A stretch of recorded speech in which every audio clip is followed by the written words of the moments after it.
Jail and not bail is the rule. जज होता है, मुझे नहीं कहना चाहिए लेकिन लोग मुझे बताते हैं, ऐसा बैठा रहता है। आप कोई भी गुफ्तगू कर लो, next date next date next date.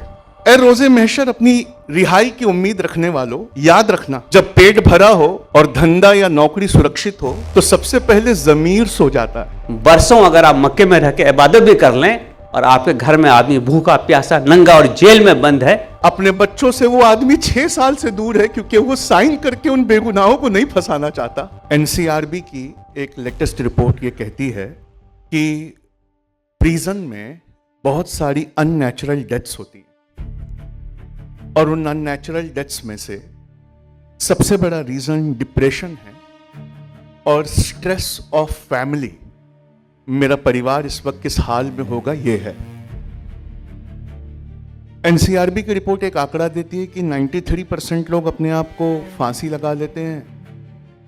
कई केसेस में तो अपने आप को बहुत गहरा घाव मार लेते हैं जिसका दर्द का उन्हें एहसास नहीं होता, क्योंकि जिस दर्द से वो गुजर रहे हैं वो उतना बड़ा होता है। ओवर क्राउडिंग ये पहली बड़ी वजह एनसीआरबी की रिपोर्ट बताती है कि हमारी जेल अपनी कैपेसिटीज से बेतहाशा भरी हुई है। जानवरों के पिंजरों में भी जगह है लेकिन यहाँ जगह नहीं है।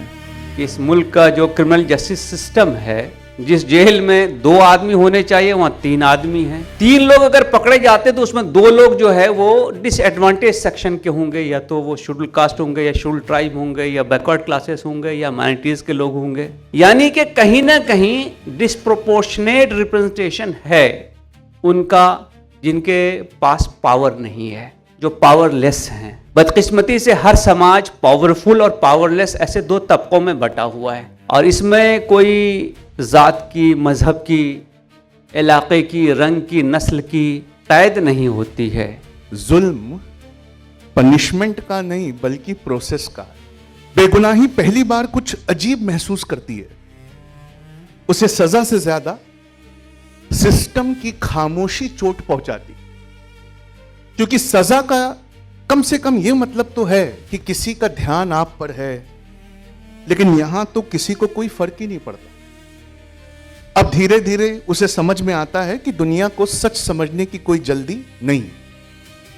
अब यकीन थकान में बदलने लगता है और उसे दुनिया का सबसे बड़ा सच समझ में आता है कि सच और बेगुनाही अपने आप नहीं चलते, किसी को खड़े होकर उसे चलाना पड़ता है। मैं अक्सर ये सोचता हूं कि क्या कोई सोसाइटी इंसाफ के बिना तरक्की कर सकती है? तरक्की तो बहुत हो रही है मुल्क में, नए रोड्स बन रहे हैं, रेलवे लाइंस बन रही है, एयरपोर्ट्स बन रहे हैं, इंफ्रास्ट्रक्चर बढ़ रहा है, बहुत सारी चीज़ें हो रही हैं। ये मटेरियल प्रोग्रेस है। इंसानी एतबार से अगर हम प्रोग्रेस देखें तो क्या वो हो रही है? जब मैं रिसर्च कर रहा था तो मेरी नज़र से हमारी ऑनरेबल प्रेसिडेंट सदर जमहूरिया मैडम द्रौपदी मुर्मू की एक तकरीर गुजरी। उन्होंने ये कहा कि मैं उड़ीसा के एक बहुत छोटे से गांव से आती हूं और बहुत बार ऐसा होता है कि कोई आदमी अगर जेल चला जाए तो बाकी लोग उसको छुड़ाने के लिए इसलिए कोशिश नहीं करते हैं कि बाद में जो कुछ बचा हुआ है घर में वो भी चला जाएगा, चाहे जमीन हो, चाहे बर्तन हो, चाहे मकान हो। आपने सुना होगा, अभी हम सब के हीरो कह रहे थे कि मकान बिक जाता है मुकदमा लड़ते लड़ते। 2026 की सबसे बड़ी बात बताऊं आपको, मुकदमा लड़ते लड़ते अब घर नहीं बिकता। इल्जाम लगते ही बुलडोजर आकर वो घर गिरा देता है। और यहां बहुत सारे लॉयर बैठे हैं जो जानते हैं कि ईंट और मिट्टी का मलबा नहीं है वो, आर्टिकल 14, 19, 20, 21, 32, 35 का मलबा है वो। वह संविधान है जो बिखरा पड़ा होता है। लॉ के कॉलेज में पहला कंसेप्ट पढ़ाते हैं ड्यू प्रोसेस ऑफ लॉ, कि हर कानून के साथ इंसानियत को मिलाकर पढ़ाते हैं। पर ड्यू प्रोसेस ऑफ लॉ उसी वक्त खत्म हो जाता है जब किसी बेगुनाह का घर गिरा दो तो उसकी आड़ में पूरा परिवार गरीबी रेखा से नीचे चले जाता है। Right to shelter, right to livelihood, right to education, सब चीज छिन जाती है। ये वो मुल्क है जहाँ पे कोई एक ख़ानदान 52 फ्लोर के मकान में रहता है और शायद 52 लोगों को एक मकान भी दस्तयाब नहीं है। यह हालत कैसे बदलेगी? आजकल अगर आप अखबारात को देखिए तो उम्रा पैकेज जो है उसकी बहार है। रमज़ान उम्रा पैकेज मेरे इत्तला के मुताबिक 2 लाख रुपए से शुरू हो रहा है कम से कम। महीना भर अगर रहना हो, मेरे एक अजीज रहते हैं, तो मैंने उनको एक बार यूं ही पूछ लिया कि भाई आप 6 लोग रहते हैं तो कितना खर्च आ जाता होगा? बोले वो मत पूछिए, लेकिन कुछ 50-60 लाख रुपए के आसपास का उनका अंदाजा था, तखमीना था। नेकी का काम कीजिए, कोई एतराज नहीं है, हर आदमी को करना चाहिए। अल्लाह ने जिसको जितनी उसत दी है वो भी करना चाहिए, लेकिन हमेशा प्रायोरिटीज इंसान की सही होनी चाहिए। आप फजर के वक्त फजर की नमाज पढ़ते हैं, इशा की नहीं पढ़ते। आपकी प्रायोरिटीज क्या है? आपके घर में अगर आग लगी हुई तो आप पार्टी अटेंड करने नहीं जाते हैं, आपका घर जल रहा है साहब, आपके भाई जेलों में सड़ रहे हैं। लेकिन बाहर जिस समाज की आवाज उठाते हुए, यानी हम लोगों की आवाज उठाते हुए वो अपने बीवी बच्चे छोड़ आया, उस समाज की अय्याशियां और रस्में तो खत्म ही नहीं होती। आपने कभी हैदराबाद की जामा मस्जिद या दिल्ली की जामा मस्जिद या भोपाल की बड़ी मस्जिद या भिंडी बाजार देखा हो तो आप जानते होंगे हमारे हक के लिए कितने लोग जेलों में है बेगुनाह। लेकिन हमारी बस्तियों में खाने के बाद मीठा और मीठे के बाद चाय और चाय के बाद पान।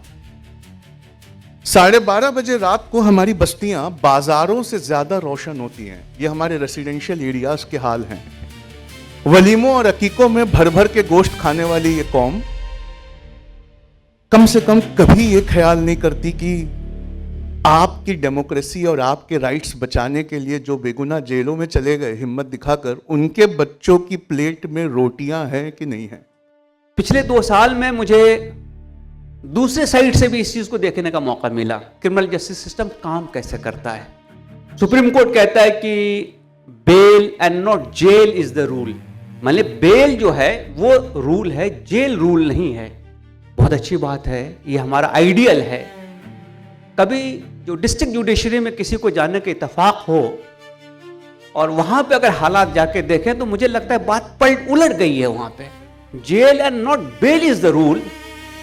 जज होता है, मुझे नहीं कहना चाहिए लेकिन लोग मुझे बताते हैं, ऐसा बैठा रहता है। आप कोई भी गुफ्तगू कर लो, next date next date next date. मैंने एक जेल में बेगुनाह से पूछा कि कौन सा दर्द तुम्हें सबसे ज्यादा सताता है, तो उन्होंने कहा कि मां की आवाज हर मुलाकात में थोड़ी और बूढ़ी हो जाती है। छोटे बच्चे पहले सवाल पूछते थे, लेकिन बड़े होते होते बिना बाप के रहने की आदत उन्होंने डाल ली।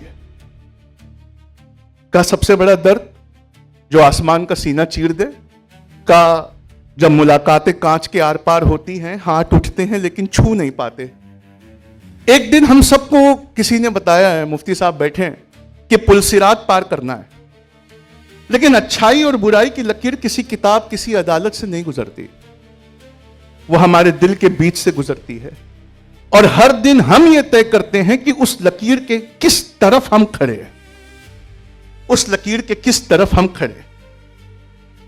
कुछ लोग जो जेल में गए और वहां से लौट आए, उनसे भी मुझे गुफ्तगू करने का इत्तेफाक हुआ।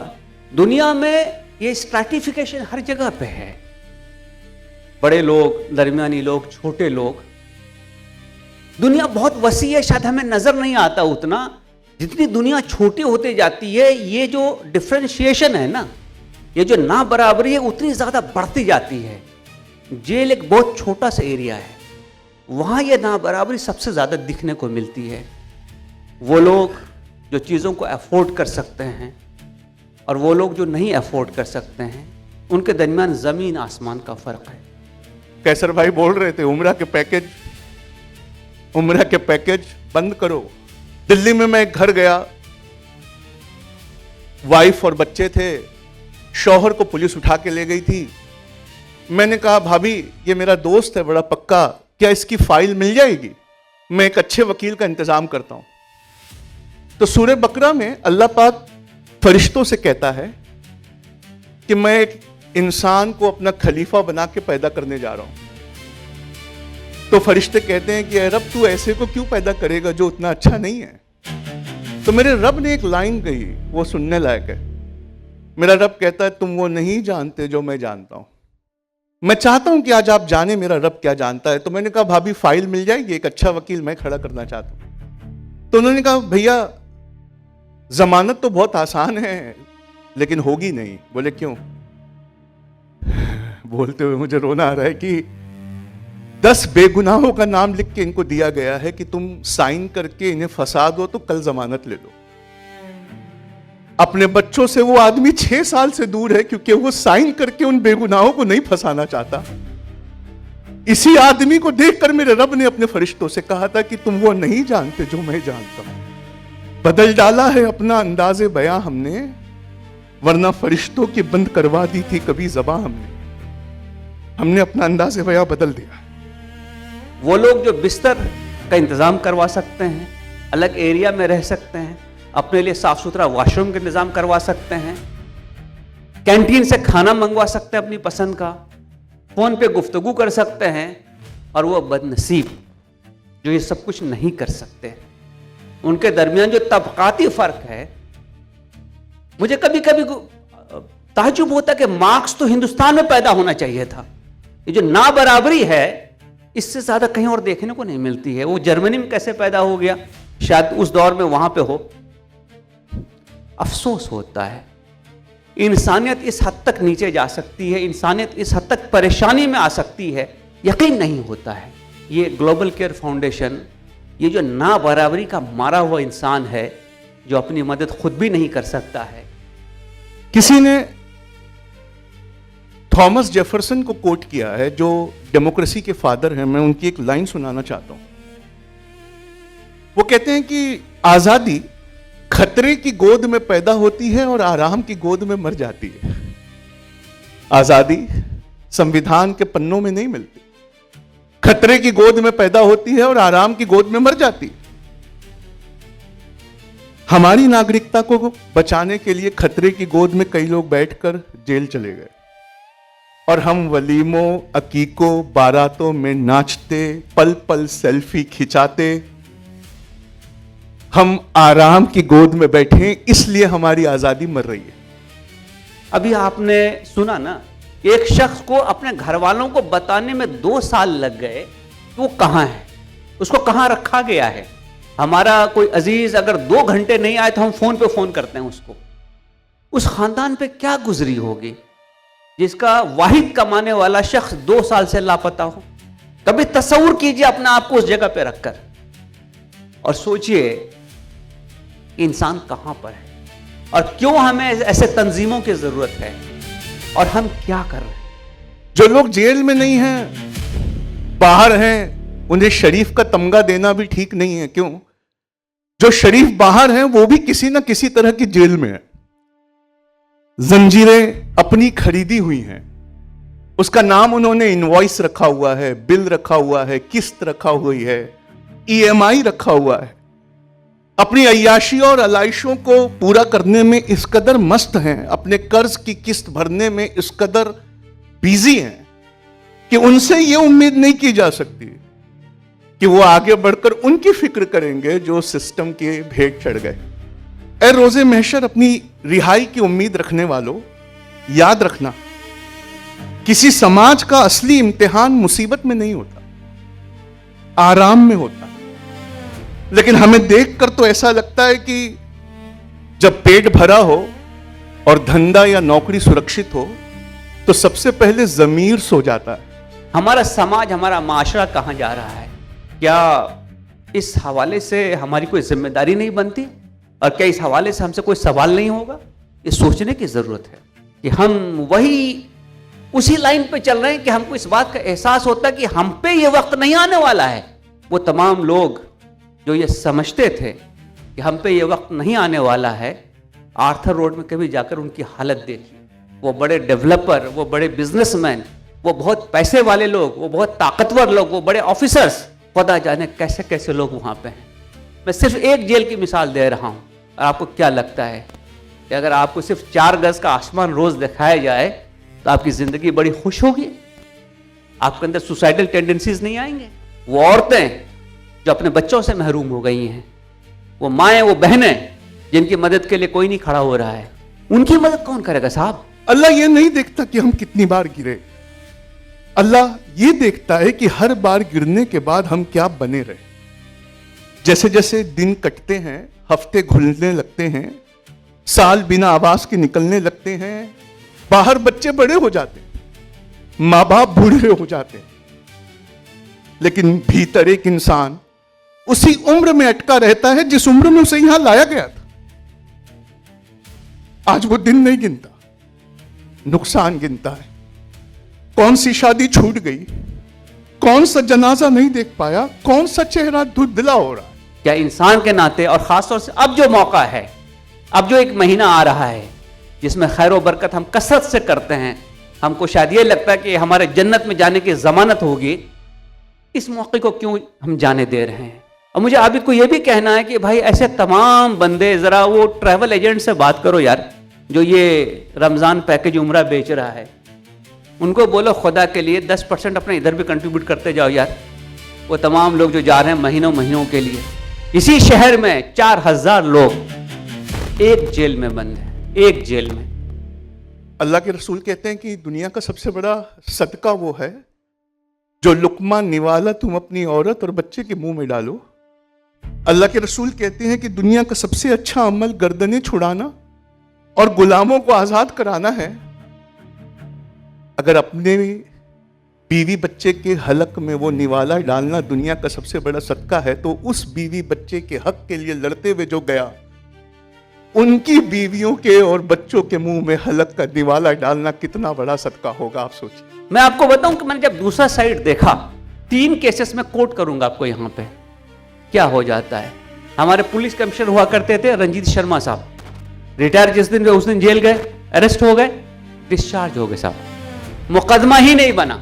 2020 में आर्यन खान, जब आपसे ना कोई नारकोटिक्स रिकवर हो रहा है, ना आपके कब्जे में है, ना आपने कंज्यूम किया है, ना आपके ब्लड रिपोर्ट में कोई नारकोटिक्स कंजम्पशन आ रहा है, तो आपको गिरफ्तार किस बुनियाद पे किया जाएगा? मैं कभी कभी समझने से कासिर होता हूं कि इन्वेस्टिगेशन कैसे चल रहा है इस मुल्क में, और समाज क्यों नहीं इस अकाउंटिंग को ले रहा है कि ये आप कैसे कर रहे हैं। हमारे इमाम का एक बहुत मशहूर कौल है, क्या प्यारा कौल है कि हर इंसान को 2 जिंदगी मिली है, और दूसरी उस दिन शुरू होती है जिस दिन उसे यह एहसास होता है कि उसके पास एक ही जिंदगी। शायद आप मेरी बात का वजन नहीं समझ पाए, तो एक बार रिपीट करना चाहता हूं। हमारे इमाम का कौल है कि हर इंसान को 2 जिंदगियां मिली है, और दूसरी उस दिन शुरू होती है जिस दिन उसे यह एहसास होता है कि हमारे पास सिर्फ एक ही जिंदगी है। मैंने अपने इमाम के कौल को बदला है, बड़ी जुर्रत की है। हम में से हर एक के पास 2 जिंदगी है, और दूसरी उस दिन शुरू होती है जिस दिन हमें एहसास होता है कि एक ही है, लेकिन उस एक जिंदगी से हम कई जिंदगियां चहका सकते हैं, महका सकते हैं, हम कई जिंदगियों को संवार सकते हैं। ए मदमस्त वलीमों में खोई हुई कौमों, ए सवेरे फजर तक जागने को अपना फक्र समझने वाली कौमों, ए छोटी मोटी आमदनी के चक्कर में पढ़ाई बीच में छोड़ने वाली कौमों, मेरे नजदीक इस वक्त अल्लाह की कोई इबादत नहीं है सिवाय इसके कि किसी मजलूम या बेगुनाह को छुड़ाया जाए। अभी अभी हमारे एक अजीज को, प्राइवेट सिटीजन को, प्रिवेंशन ऑफ करप्शन एक्ट में चार्जशीट किया गया है। वो एक्ट ऐसा है जो यहां से शुरू होता है कि कोई गवर्नमेंट सर्वेंट अगर ये काम करे तो उस पर ये एक्ट लगता है। एक प्राइवेट सिटीजन पे प्रिवेंशन ऑफ करप्शन एक्ट लगाकर चार्जशीट भेजा गया है। जज ने पूछा इस पे कैसे लग गया, तो जो आदमी मुझे साहब तो मला माहिती तो आयो साहेबांना माहित आहे। आयो को पूछा की साहेब आता माझे टेन्युअर संपत आलेलं, मला जाऊ द्या, नंतर तुम्हाला जे काय करायचे करून घ्या। ये है लॉ और ये है इसका यूज। कभी कभी पावरफुल लोग भी नहीं बचते हैं, तो ये वक्त किसी पे भी आ सकता है। जे हॉस्पिटल में एक मेडिकल वार्ड है कैदियों का, कभी अगर उधर जाने की इत्तेफाक हो तो इबरत के लिए वो जगह भी काफी है। हम कहां जा रहे हैं, हम क्या कर रहे हैं। आपको एक लाइन बता के मैं अपनी बात खत्म करता हूं कि मुझे ऐसा लगता है कि अगर मैं 40 जिंदगियां छुड़ा पाया global care forum, association for protection civil rights के जरिए, अगर मैं 40 जिंदगियां छुड़ा पाया, तो मेरे रब के सामने जब फरिश्ते मुझे पेश करेंगे तो मेरी निजात और मेरी रिहाई के लिए वो दुआ गो होंगे। तो मेरा रब पूछेगा कि तुम इसकी सिफारिश क्यों करते हो? तो वो कहेंगे कि इसने 40 साल की कमाई से 40 जिंदगियां छुड़ाने के लिए जद्दोजहद की थी, मेरे रब तू भी इसको माफ कर दे। इसके अलावा इस वक्त रूहे ज़मीन पर मुफ्ती साहब की मौजूदगी में कह रहा हूं, कोई और इबादत नहीं है जितनी बड़ी ये इबादत है। इसी के साथ मैं आपसे ये गुजारिश करते हुए कि इन लोगों की मदद करें, इन्होंने बहुत बड़ी हिम्मत की है।